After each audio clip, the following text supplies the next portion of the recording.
We all know for the fact that there's only one who is supposed to be worshipped, and that is of course God. And I know a lot of Muslim brothers did not believe that Jesus Christ was actually worshipped. So in this video, I'm going to show you exactly on how Jesus Christ was worshipped and how he received the worship. So let us see, according to the scriptures, of course the Bible, who is supposed to be worshipped. So when you read Acts 10:25-26, the Bible says, when Peter entered, Cornelius met him and fell down at his feet and he worshipped him.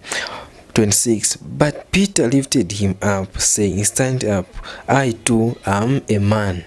You see, Peter was a faithful servant of God. Hence, he refused to be worshipped by Cornelius because, as he said, he was just a man, and a man is not supposed to be worshipped. Apart from that, let us look at another chapter in Revelation 22:18-9.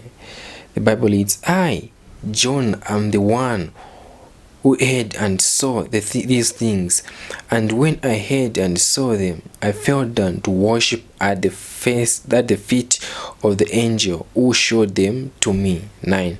But he said to me, you must not do that. I am a fellow servant with you and your brothers and the prophets and with those who keep the words of this book. Worship God. Here you see again, the angel himself refused to be worshipped by John, and the angel clearly stated that the one who is supposed to be worshipped is God and God alone. Let us read an interesting verse from the Bible where Jesus Christ himself shows us who is supposed to be worshipped. So when you read Matthew 4:8-10, the Bible reads, again the devil took him to a very high mountain and showed him all the kingdoms of the world and their glory. 9. And he said to him, all this I will give you if you will fall down and worship me.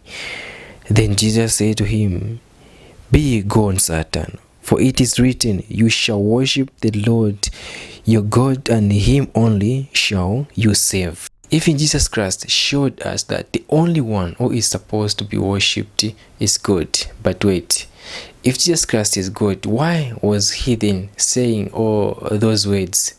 The answer is simple and straightforward. Because God can make himself in many forms. So when he takes that position, he acts fully according to that position. Let's take for instance, Jesus was sometimes called a teacher. So when he was a teacher, he was taking full responsibilities of a teacher. And at sometimes he was referred to as a shepherd. And when he was a shepherd, he was also taking full responsibilities of that position. And at sometimes he was also referred to as a lamp. So when he was in that position, he was also acting according to that position. Hence Jesus Christ telling Satan that only God is supposed to be worshipped. He was not making himself less of a God. He is still God. He was just trying to show that the flesh are supposed to worship God and God alone. Because during that time, God was in the form of the flesh, which is Jesus Christ. With that being said, let me show you now how Jesus Christ received worship and how he accepted to be worshipped. Let's look in the book of Matthew 2. Matthew 2:1 reads, now after Jesus was born in Bethlehem of Judea, in the days of Herod the king, wise men from the east came to Jerusalem, saying, where is he who has been born King of the Jews? For we saw his stars when it rose in the east and have come to worship him. And when you continue to 11, it says, and going into the house, they saw the child with Mary, his mother, and they fell down and worshipped him. You see, Jesus here was worshipped by wise men. Now let's look further in Matthew 28:16-17.